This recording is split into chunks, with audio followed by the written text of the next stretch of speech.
Hello there, you amazing viewers and subscribers, and welcome to episode 9 of my weekly Doctor Who series of Rare. I'm going to be ranking every single season of Doctor Who from 1963 to 2022. So, of course, since January, we've gone down from 39th place down to 32nd last week. So now it's time to talk about 31st place. So in 31st place, it is, of course, the third season of Modern Doctor Who. Series 3. So basically, it's literally Series 3 in 31st place. So why is Series 3 in 31st place? Well, it's a lot better than Series 2. It's highly better than Series 2. It's just still got some episodes I have issues with, like Daleks in Manhattan, Evolution of the Daleks, and then, of course, the Shakespeare Code, the Lazarus Experiment, and 42, which are pretty bad. Pretty bad. So I thought, why not talk about what I've got of this series? So what do I own on this series on DVD and Blu-ray? So, of course, I own the volumes. So, basically, for the volumes, I've got the Runaway Bride, which basically is in the box sets class as part of Series 3. So, I'll class it as part of Series 3. Then, of course, I've got Series 3 Volume 1, Series 3 Volume 2, Series 3 Volume 3, and Series 3 Volume 4. As well as I own it in this box set of Doctor Who's the complete third series, like so with slide out ones, and then of course I own it again but in a collector's edition item. So we've got Series 3 here with the Master symbol with Howard Saxon, aka the Master, saying holding the sign saying I am the Master. Saxon is your man, I am the Master. And of course at the back it's just the same artwork but done better. I really preferred this back artwork to this one, really. And then, of course, I own it in the Blu-ray Steelbook as well. So, talking about each of these episodes for Series 3, so I'm going to be talking about the ones that I really do enjoy. And then I'm going to be talking about the ones I physically do not enjoy and that I always go and skip over. I try to skip over most of these. So, talking about the episodes that I really do enjoy. So, basically, The Runaway Bride is one of them, followed by the Smith and Jones. Really do enjoy that one. Gridlock is another great one. And then, of course, we have Human Nature, Family of Blood, Blink, Utopia, Sound of the Drums, and, of course, Last of the Time Lords. These are the only episodes I enjoy from this series. So I'm going to talk about why I enjoy them. So The Runaway Bride introduces Catherine Tate's character played by, aka Donna Noble, who becomes a series in the companion in Series 4. Now, to be honest with you, I'm meeting Catherine Tate in a couple of weeks with David Tennant, so I'm going to get him to sign my Series 4. Really, because I was thinking of getting this signed by them, but I'm just going to get the Steelbook signed, because I do like the Steelbook artwork, and them two are my favourite modern companion duo. I mean, I really prefer David Tennant with Catherine Tate than I do with Billie Piper and Frigma Eggman, if I've said that name right. Forgive me if I haven't. But The Runaway Bride, I just really do enjoy because I've got the whole figure set, really, of this, because I've got the 10th Doctor, and of course, I've got the figurine of the Empress of the Arachnos, and I really do enjoy Empress of the Arachnos. I kind of like her massive spider design. She's an interesting villain and stuff. In fact, she has actually encountered another incarnation of the Doctor in Big Finish in Empire of the Arachnos, starring Peter Davison as the 5th Doctor. And I really do enjoy this Christmas special. It's just a great one.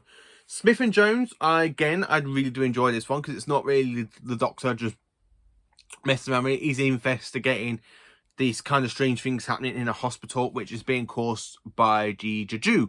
Now, the piece of music that Maury Gold uses for Series 3 is amazing. If I was going to say, do I prefer Series 3 soundtrack to the Series 4 soundtrack?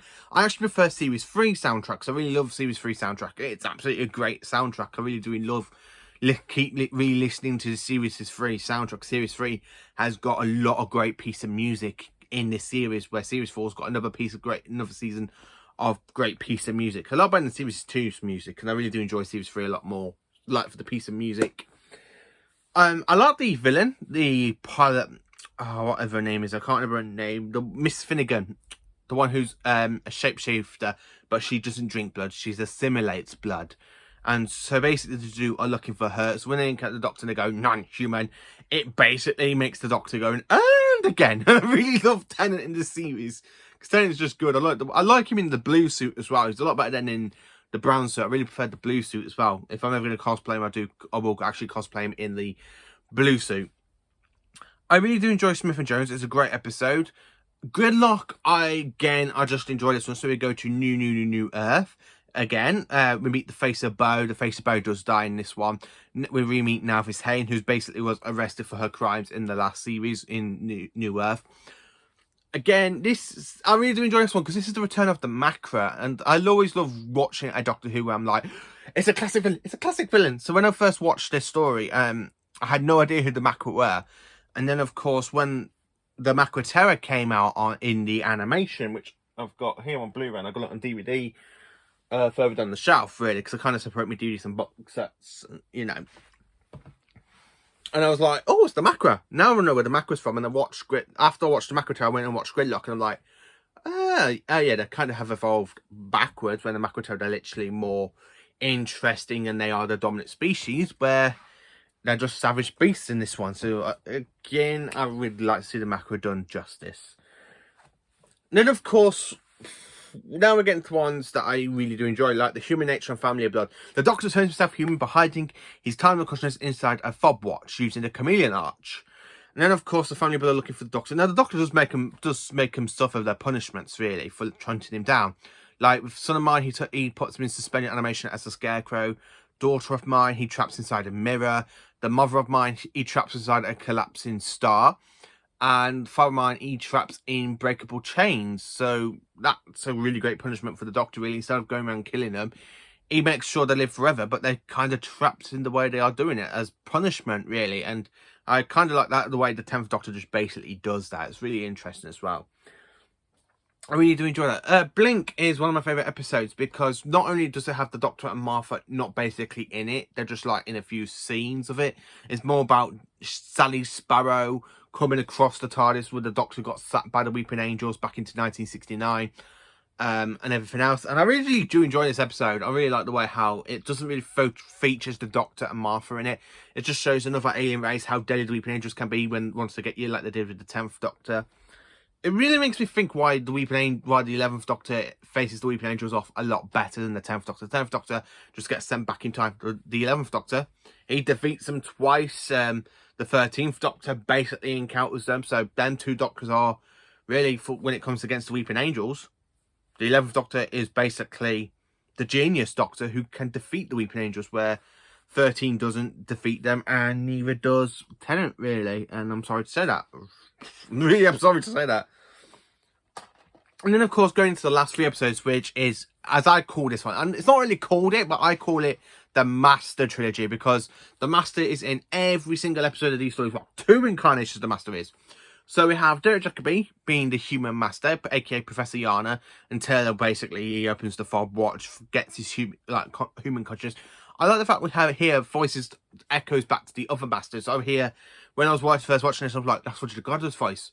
And then, of course, I hear Anthony Ainley's laugh, and I can also hear Jeffrey Beavers and Peter Pratt's Masters as well when they're literally coming for the fob watch. And then, of course, we have this unrecognised voice, which I do think is Jerry Jeffrey goes, open the watch in human form, open the light and summon me.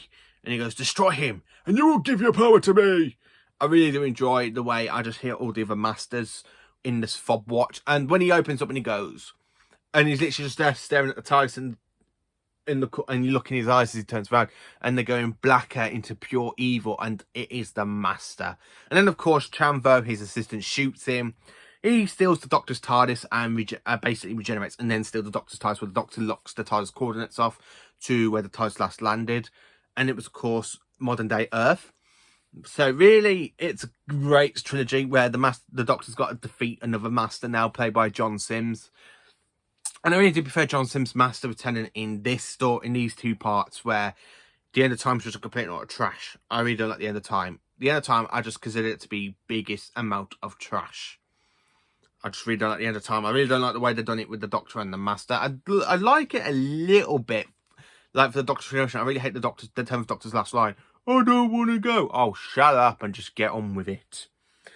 But I really do like the way the Master and the Doctor face off with this one. And, of course, with the Doctor leaving his spare hand in the TARDIS, and the Master gets hold of it, and he turns the Doctor basically into an old man. And then, of course, into a further old man, into the little alien, when he pushes the Doctor into that alien. And then, of course, the Doctor has to tune himself into the psychic network and mess around with its matrices, and then turn back into the 10th Doctor, really. I really find the way that this 3-part adventure is basically great.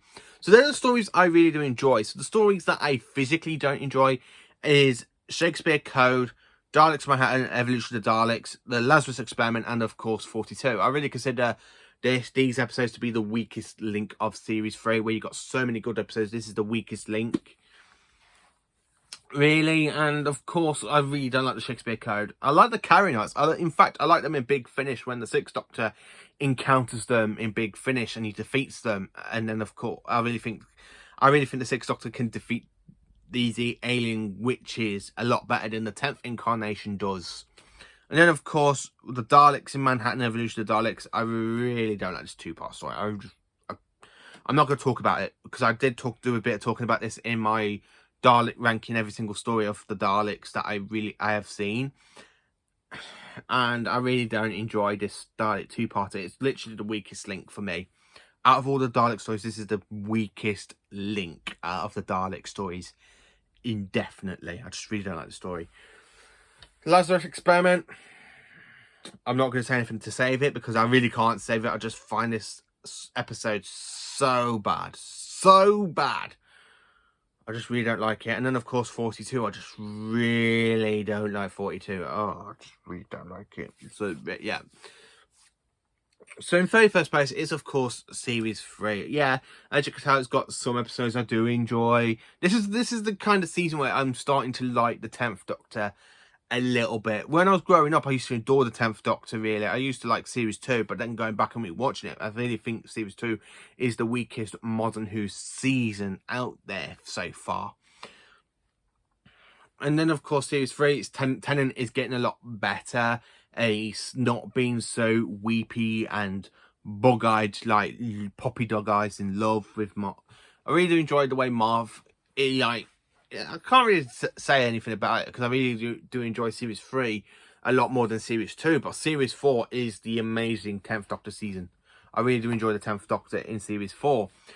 Now, I have said before, the 10th Doctor is my least favourite Doctor. It's because of the way he is in Series 2. Series 3, he's starting to get better. Series 4, he's getting a bit better. Series in the specials, he's getting a bit better.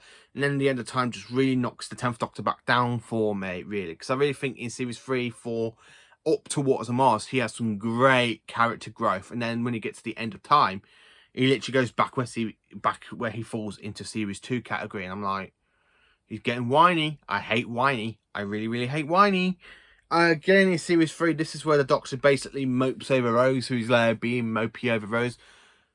It's mainly around about the first 2 episodes, possibly, around about the 3 episodes, really, where he literally talks about Rose in Smith and Jones, and then he talks about her in Shakespeare Code, where he's there lying in bed with Martha, and he goes, Rose would know. She goes, like that, and she feels, and it's like, oh, Rose again.